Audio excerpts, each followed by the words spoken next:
At this time, I call the September 18th meeting of the Zoning Board of Appeals to order. May we have a roll call, please?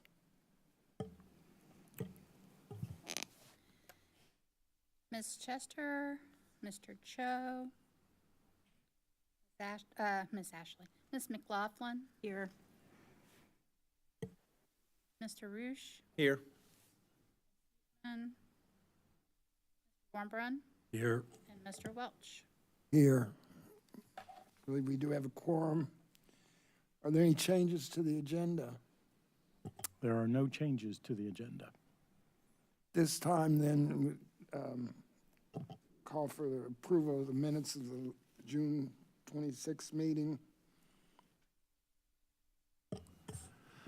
I have one little correction. We have Harvey absent and attending. He was just absent at the top there. And after that, I'll move that we approve the draft of the June 26th, 2024 meeting. I second that motion to approve with the friendly amendment. It's been moved and seconded. All in favor of the approval of the minutes indicate by saying aye. Aye. Anyone opposed? The minutes are approved. Do we have any written communications? The only written communications we received were public comments for the public hearing, which we'll talk about at that time. Do we have any continued public hearings? There are no continued public hearings. At this time, then, I will swear in anyone who wishes to be heard tonight.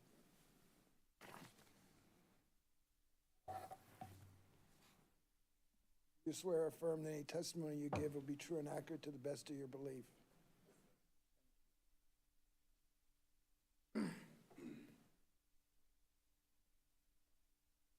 This time, then, I would call for hearing ZBA 2024 Major-01, a request by Brad Muncaster on behalf of Gary Luth, doing business as Illinois Farmhouse Alumni Association, for a major variance to increase the maximum floor area ratio from 0.50 to 0.73 at 809 West Pennsylvania Avenue, R7 University Residential Zoning District. Staff report, please. Yes. Good evening, Zoning Board of Appeals members, and welcome to Bike to Work Day number 14 in the city of Urbana. On behalf of Gary Luth, doing business as Illinois Farmhouse Alumni Association, Brant Muncaster requests a major variance to increase the maximum floor area ratio from 0.5 to 0.73 at 809 West Pennsylvania Avenue.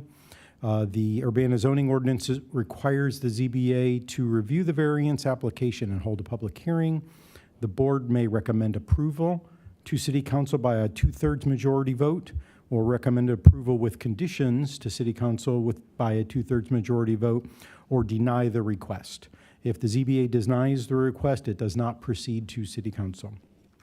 The board should either accept the specific staff findings or articulate their own specific findings based on the application's criteria.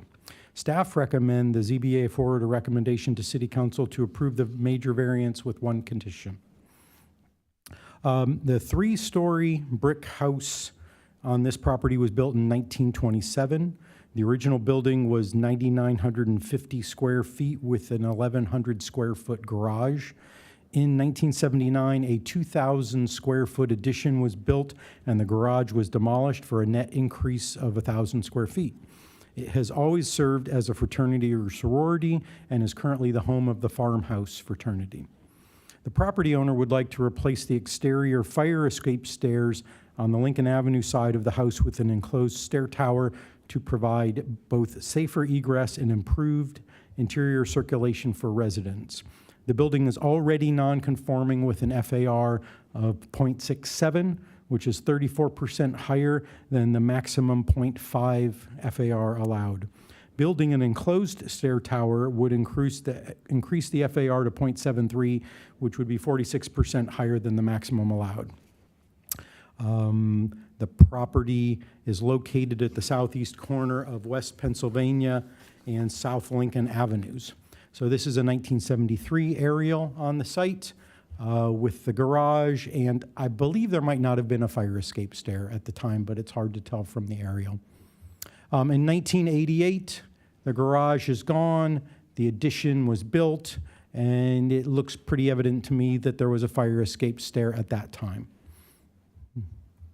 The current site, this is a 2023 aerial. The fire escape stairs are a nice bright red, so you can see them pretty clearly. This is the location and land use map. Everything is blue, is institutional. In this case, that's things involved with the University of Illinois at Urbana-Champaign. Red is commercial, which also includes apartments. The apartments are classified by the county as commercial and not as residential. And then yellow is residential. This is university archives over here. That's why it shows as blue institutional. And these are also group homes up here, fraternities or sororities. The zoning, things in green, are the conservation, recreation, education, which is what schools and the university are zoned typically. We've got single-family dwelling, or single-family residential as R2 and also R1. And then we have the university residential R7 on these 4 properties.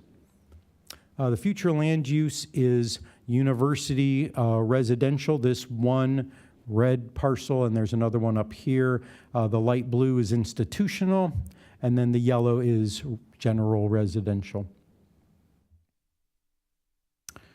The applicant has been working with the property owner, farmhouse, on a master plan for modernizing this property.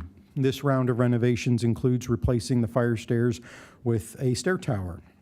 The current fire stair is usable but is exposed to the elements. The enclosed stair tower would eliminate the risk of slips and falls from rain and ice. According to the application, in general, fire escape stairs have fallen into disfavor for a variety of reasons. I'll let you read it yourself. And an interesting note, currently the second floor accesses the fire escape stairs by traversing across the single-story roof on the southwest corner of the building and then heading west across that roof connecting to the fire escape. We'll show you some pictures. So this is from the application. This is the proposed site plan. You can see the building here, parking, bike parking. The outline of the existing fire escape stair is this dotted line, and the darker shaded area is the proposed enclosed egress stair addition. You can see that setbacks would still be met. This is a close-up of that area. The blue is the outline of the existing fire escape stair, which includes the roof area that one traverses if you are trying to exit from the second story, and then getting onto the fire escape stair here. And then this is the proposed enclosed egress stair addition in green. This is the basement, and the proposed stair tower is here. This is the largest extent of it in a footprint perspective. There is a small storage area, but the stair tower has its own direct access from the living space. That storage area is kind of an extra little bit that was extra space created because when you get to the first floor, there's this space underneath that outcropping. It's kind of like the Harry Potter stair closet underneath the stairs. So again, this is the first floor. The blue area is the existing fire stair, and then this is the enclosed stair in green. The second floor plan, this is showing how you exit out this door across the roof to get to the fire stair. existing fire stair. And then now you see that the stair tower footprint gets a little smaller because that outcropping on the south end is no longer there. And then the third floor is the stair tower again. Here are the renderings provided. The shaded portion in blue is the proposed enclosed stair tower. You can see a bit here where they are attempting to work with design issues, matching, the gable and all the architectural features that are there on the main building, adding windows that are attempting to match the windows of the existing building. This is a perspective from the northwest. You can see the main chimney here, the existing fire stair. You can see 3 parking spaces here. When you add on the rendering, they lose 1 parking space, but they have a surplus of parking spaces, so they are still meeting their minimum parking requirement. We've got the brick structure, we've got the trimming and architectural features added to the enclosed stair tower. Windows, this is an egress door. As I understand, it is not meant to be used as an entry door except by safety personnel. The applicants can confirm or correct that as necessary. And then here are some photos. So you can see here, this is the roof that you traverse to get to the fire stair. It would be open, in the wintertime, in the rain, open to the elements at night. So they're attempting to provide interior access for both second and third story residents, as well as providing additional interior circulation between floors. It's not meant to be an entryway. Let's see. The increase in FAR would provide no additional livable space. It would be built in the same general location. If the variance is granted, the property would still meet all other development regulations, including minimum required yards and minimum required parking. The applicant did consider alternatives that were limited to the interior of the building's footprint, but those alternatives would have eliminated bedrooms, study areas, and common spaces. The applicant can provide more details about those alternatives as they were not detailed in the application.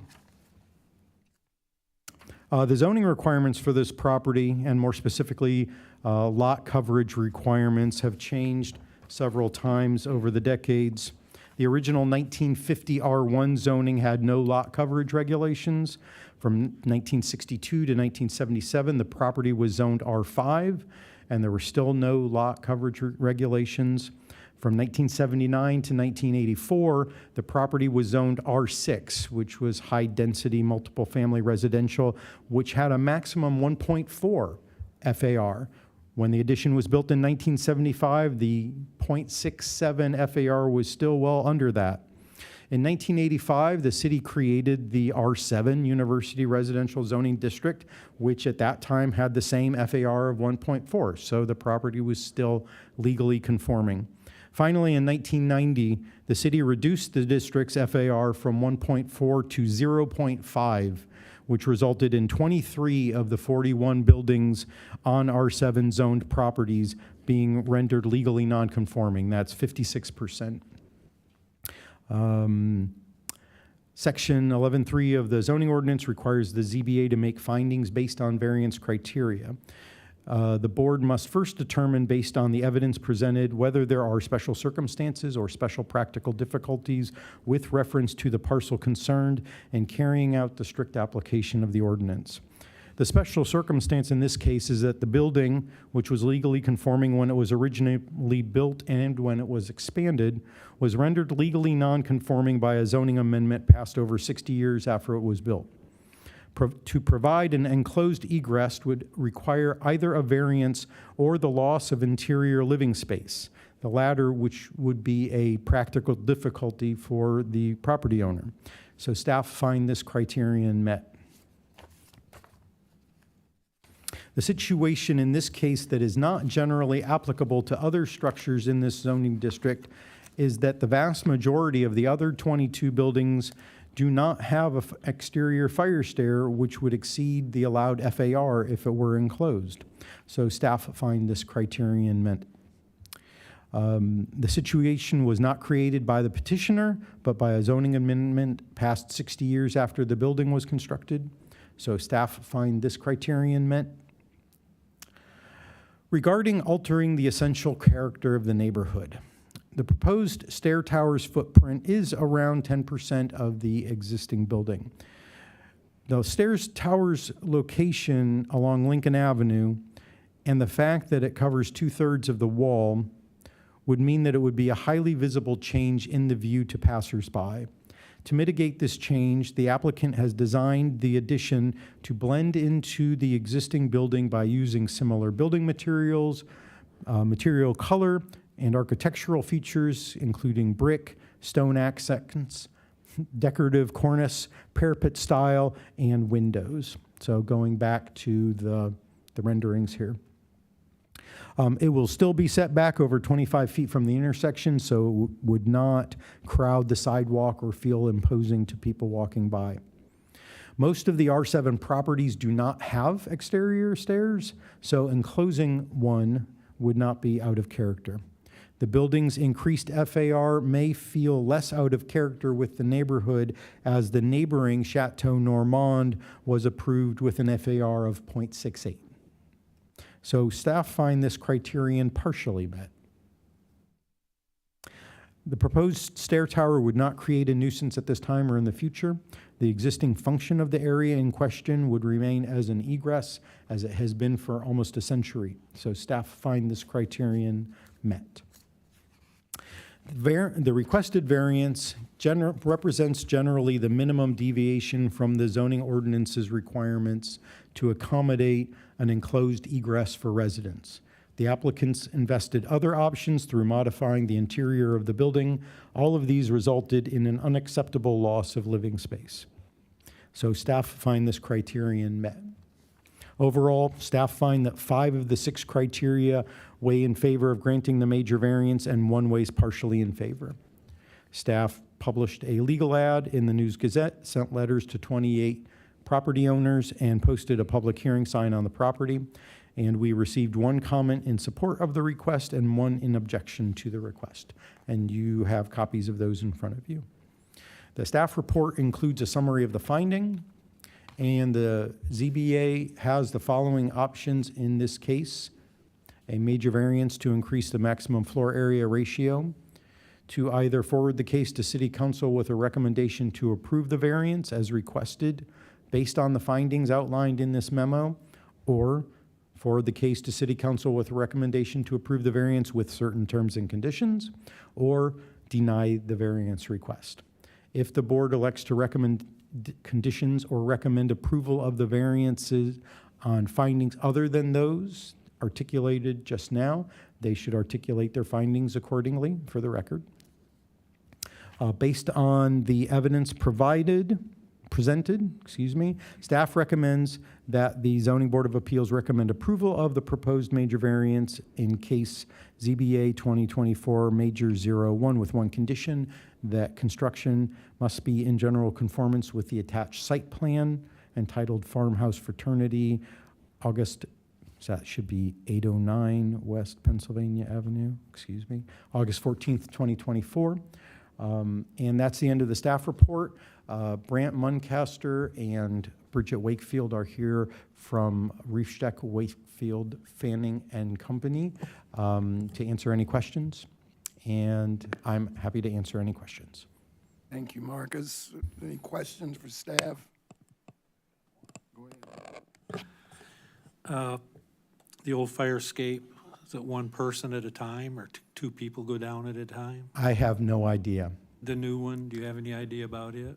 I will leave that to Brant and Bridget to answer, but I know that the stairs would meet building code. I'm not sure if it would be 2 side by side or single file.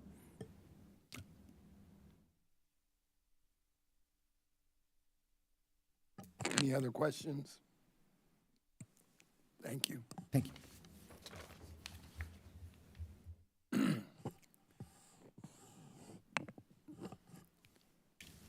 Does the petitioner wish to be heard?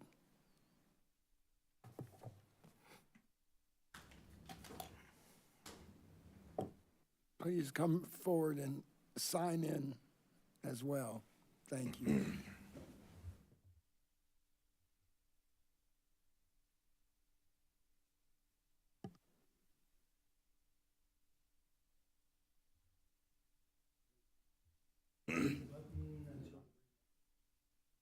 Hello. There we go. So I can respond. State your name for the record, please. Brant Muncaster, Thank you. Go ahead.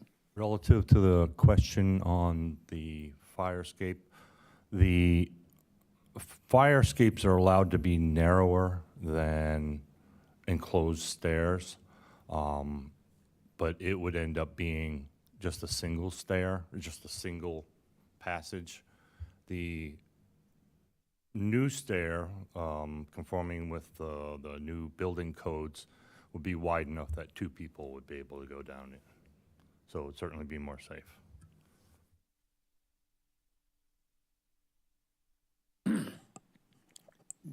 Do you have any statements you would like to make? You answered the question. Do you have any statement that you would like to make? No, I think Marcus covered it pretty well. Thank you. Are there any additional questions for the petitioner? Thank you. Ma'am, do you wish to be heard, or is he covered it all? Okay, thank you. Thank you.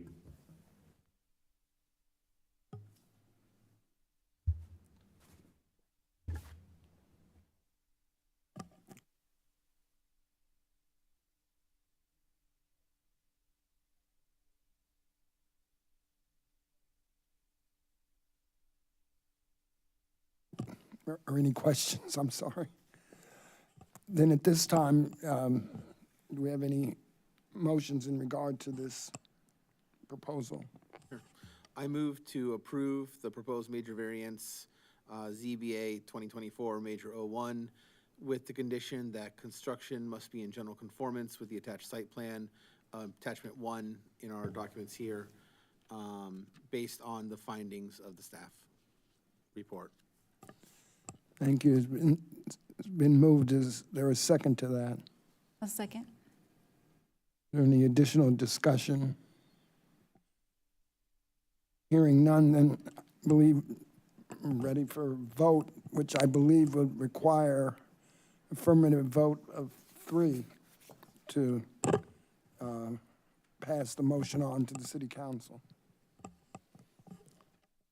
So, roll call, please. Ms. McLaughlin, Yes.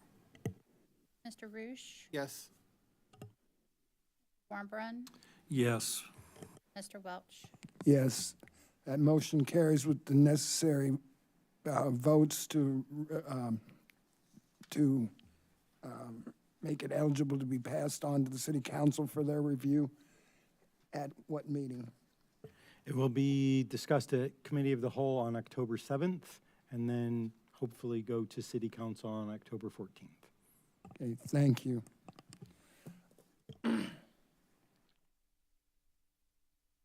Is there any old business, Marcus? No old business. Any new business? No new business.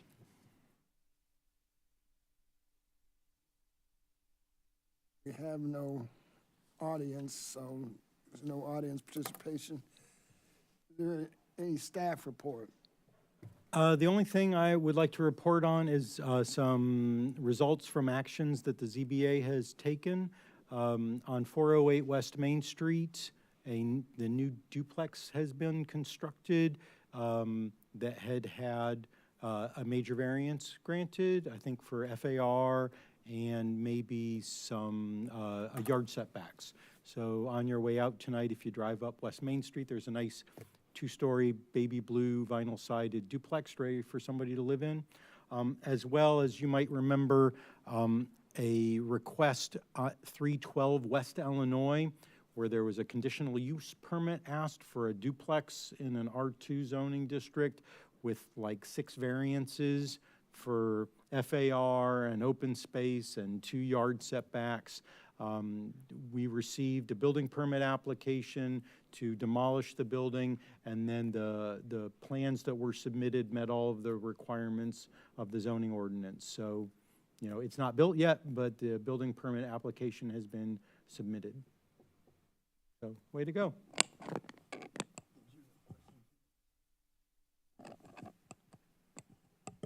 Do you have any update on the court case that we discussed the last time that I was No. here?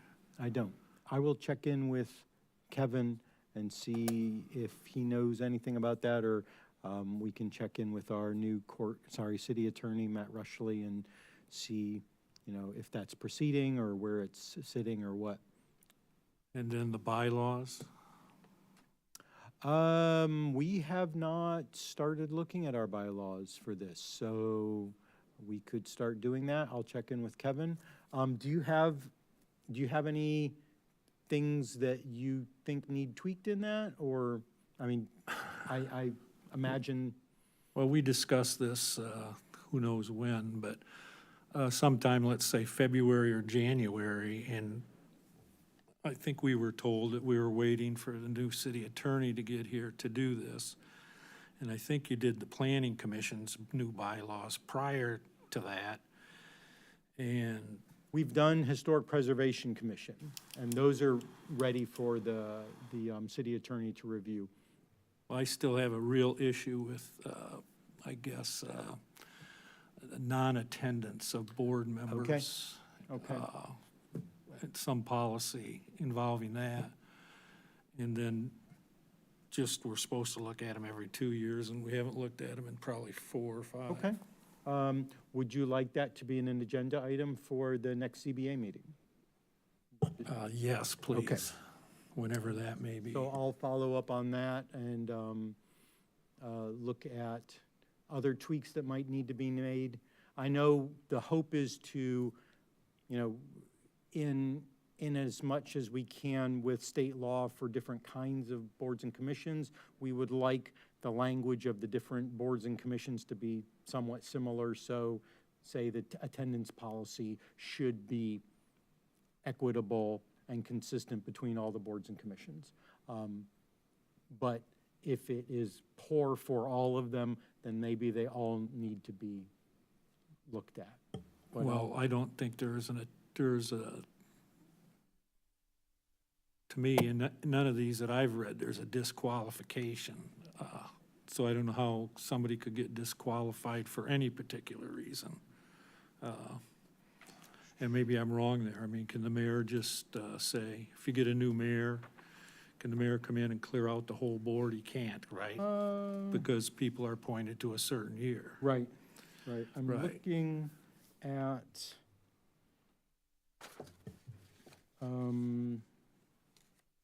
attendance, and certainly, Terry, if you know offhand what the ZBA's attendance policy is.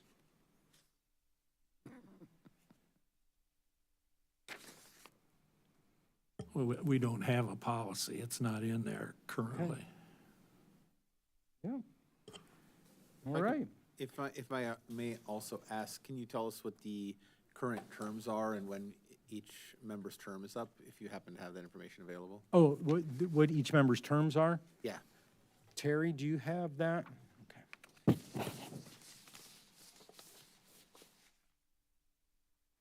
So Joanne was just reappointed this year, and her term expires June 30th of 2027. Matt Cho, his term expires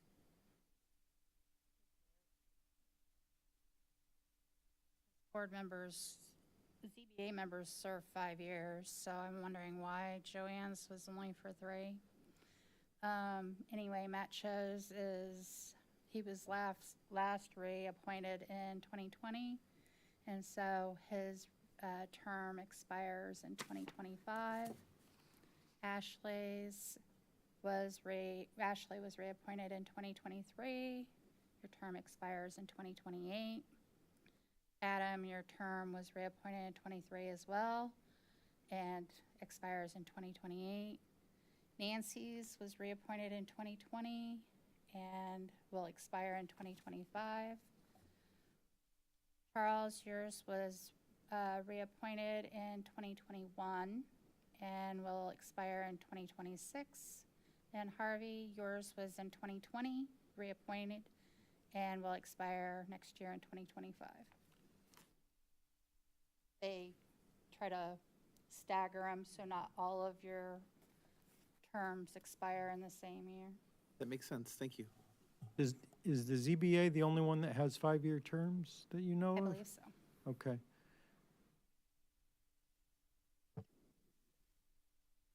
Any other? So we could send you some suggestions if we Yes, had them, just yes, email them and to you all. Send them directly to me or to Terry, not to each other. Okay. Are there any additional concerns or questions need to be addressed? No study session, is there, Marcus? No, there is not. Then at this time, I will adjourn this meeting. Thank you. Adjourned at 7:32. Thank you.